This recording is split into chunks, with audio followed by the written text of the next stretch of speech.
Hey everyone, this is the Black Manga Critic, and I'm here with a review of The Promised Neverland, Chapter 58. Now, today is New York City Comic Con. I had to do it. I had to make sure I got these chapter reviews out before I started, heading out with my fiance, and to go meet some people, enjoy Comic Con, enjoy the wondrous event that it is. You know what I mean? So I had to come out with at least with some weekly Shonen Jump Thursday reviews for all y'all. Now, basically, this is going to be a review of The Promised Neverland Chapter 58. And this was another very, very cool chapter. It seems that, Weekly Shonen Jump had this, hype-ass, last panel pages for all their manga, but particularly for Boku no Hero and The Promised Neverland. So this was a great, great chapter. It was hype for different reasons. But I think that, two things that I want to talk about is, again, we got to talk about Emma. She's the best protagonist to come out of Weekly Shonen Jump. I love her to death. She's fantastic. At some point, when they start coming out with, figurines and stuff for The Promised Neverland, I'm getting my ass an Emma figurine. It's going to be lit. It's going to be crazy. It's going to be hype. And it's going to be right over there on my desk. It's going to be, somewhere where you could see it, right? But basically, let's get back to the chapter. Right, the second thing I want to talk about outside of Emma is just the way that last fucking panel. I mean that was fucking nuts.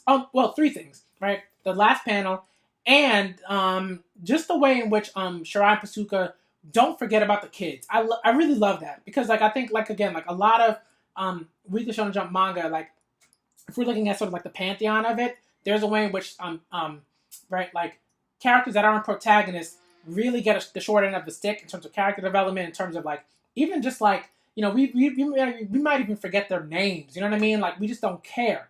But I think in The Promised Neverland, we care about these kids very much so because they're always at the forefront. They're always working together. It's not just Emma and Ray that are doing things, right? But the kids, right? Don, Gilda, we got Alicia, right? Characters like that. Phil, right? We get these kids are always important to the narrative. So I really, really appreciate that. So if we're gonna talk about the first thing, gotta talk about Emma. Emma's fucking greatness. This is not something to be debated. If you think that Emma isn't greatness, you could leave the video now. I don't want no problems. Just go now. Just go now. But really, Emma is a phenomenal character. I can't say enough about her. I continuously talk about her in other videos. But I don't really care. I don't really care that I'm continuously talking about her because, again, this chapter really good. Just goes to show you just how much Emma is able to, compartmentalize her emotions by continuously talking with this guy who almost who tried to kill her. You know what I mean? This is something that it's not even in some narratives, what a lot of narratives will do is they'll do a sort of Stockholm sort of syndrome kind of thing where you'll have women characters or girl characters who can only speak with a dangerous person if that dangerous person has either kidnapped them or abused them or something like that, and then they love them because the other guy character is dangerous. But none of this shit is happening here. This is just Emma being a badass because she understands that what needs to be that she can interact with this person because maybe she is scared at some level, but we don't see it because she's able to compartmentalize her emotions to such a degree that she's able to say I'm going to put my fear over here, and I'm going to deal with the situation at hand and make sure that this guy doesn't fuck shit up for us. And I really appreciate it. She's asking all the right questions. She's coming at him, and she's always a little one step ahead in a lot of ways that I really sort of appreciate. In the way that the dude was get out of my sight, and she's I'm not in your sight. I love that, stuff like that, the subtle intellect. You know what I mean? I love that. The subtle cleverness of Emma is phenomenal.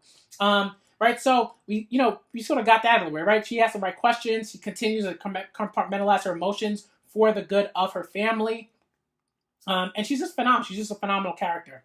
So again, the second thing I want to talk about is the kids because again, there's a way in which a lot of mangaka, and particularly in Weekly Shonen Jump, will just have the side characters go off into the fucking distance. We don't know what the fuck they're doing. And then when they come back, it's it's almost kind of cheesy and kind of lazy sort of writing because it's this character will work for this particular narrative that's going on right now, as opposed to these characters are consistently utilized to affect the entire sort of story as a whole, right? And the kids, and in one sense, the way that Shirai and Pasuka have set up this story is that the kids are integral to the sort of narrative moving forward and character development and things of that nature, right? So when we are introduced as sort of a character like Alicia, we've seen her time and time again, but we never really got like her name necessarily, and we didn't sort of keep it in our memory banks, right? But she's been there since the fucking beginning. You know what I mean? Like we've seen this kid since the beginning. They've been there every step of the way, and I really really appreciate that because like I think there's a way in which like let's say like if Shirai Pasuka do decide to like kill one of the kids or something like that, it'd be devastating because we've been with these children since the beginning. From chapter 1 to chapter 58. You know what I mean? Like we've been with them since then. And other manga, if a sort of side character sort of dies, you're kind of like whatever. You know what I mean? So like stuff like that, I really really appreciate. I also just really appreciate the art for this chapter, the art for chapter. But I'm gonna get into that when I get into the last point, because I think it really has to do with the last point that I want to make. But if we're going into talking about right why Alicia is so integral is because she does something for Ray, right? And all these kids are intelligent. This is the thing that I think that like again Shirai and Pasuka do a great job at. We never forget that every single one of these kids is smart as fuck. This is something that we don't forget. I haven't forgotten it. I know these kids are fucking capable. Look at how tiny they are. You know what I mean? Like, and they're just extremely, extremely capable children, right? Like, of course, they're not at the level of Ray and Emma, but Ray and Emma are almost like,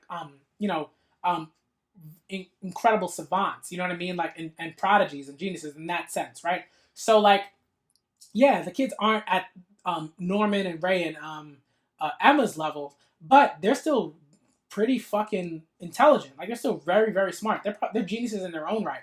So when Alicia goes and like interacts with this dude and like they're all laughing and they're like like they've also already figured out Teacup Guy, right? They've already figured out Teacup Guy, what makes him tick.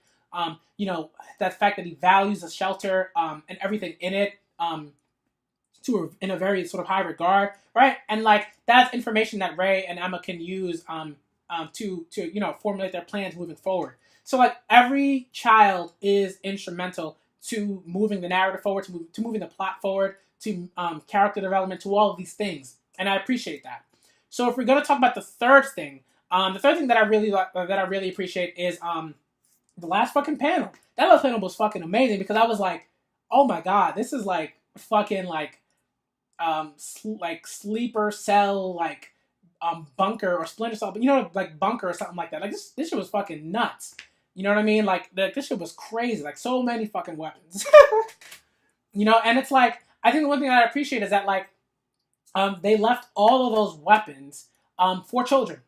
Really, I mean, I think like right because like I think at some level William Minerva had to understand that like if those children were going to escape, if the children were going to escape, they weren't going to be like they weren't going to be like 25 or something like that. They weren't going to wait until they were like 19 to start using weapons. Like they're like, yo, like look at all these weapons. Like William Minerva understands that like these kids need weapons because like these demons are fucking ridiculous. So there's no way in which like the weapons were intended to be stored there for adults. Like they were intended to be stored there for adults and children. You know what I mean? So this is something that I think is phenomenal, but also really sad, right? Because it's like, man, like children with fucking guns. That's just a sad thing. I don't care, like, how you put it out, but like children with guns, that shit sucks. You know what I mean? Like, so basically, I love the fact that they have like this cache of weapons, because like it's gonna be really instrumental. I'm really interested to see if if Emma and Ray will use his weapons. Something tells me that Emma won't, but Ray might. So that's gonna be really, really interesting. And of course, that dude's definitely going to use the weapons. But I what also really interests me is the way, just the art, like the art style in this chapter was really, really phenomenal. Just especially for the last panel, for the way that the hidden door was open. And again, there's a very whimsical nature to the art that's very sort of reminiscent of sort of like an Alice in Wonderland kind of aesthetic. Just like the crazy, wild, whimsical, otherworldly, fantastic sort of nature of the Promised Neverland, in its art and in its aesthetic. And I really appreciate that because, like, again, like, Pasuka continues to do that, continues to push that type of art, and it's great because it really adds like sort of depth to not only the art but the narratives that are going on in the story as a whole. So I really appreciate that stuff. I really appreciate that about the chapter. I think that's pretty much everything that I wanted to talk about. Again, this was a great chapter. If you guys, if all of you out there want to talk about anything else, feel free to comment down below. Feel free to find me on Twitter. I'm always available. You can message me, do whatever you want. I'm always available to talk for the most part. I'm going to be at Comic-Con, so if I don't respond to your comments like right away, I'm sorry about that. But I'll probably be checking while I'm on my phone and stuff like that while I'm at Comic-Con, and I'll be posting like little mini Twitter videos and stuff like that while I'm at Comic-Con. So feel free to tweet me about like what you thought about the Promised Neverland, what you thought about Boku no Hero Academia, and even what you thought about One Piece, because I want to make a video about One Piece, but I wanted to do Boku no Hero and the Promised Neverland because those are my two favorite manga in the magazine at this moment. So One Piece, I'll probably do a review of One Piece sometime later on today, like after I come home. But yeah, this is my review of the Promised Neverland chapter 58. Again, this is an awesome chapter. Great stuff. Shirai and Pasuka yet again do their good work. I'm the Black Manga Critic, and I'm out.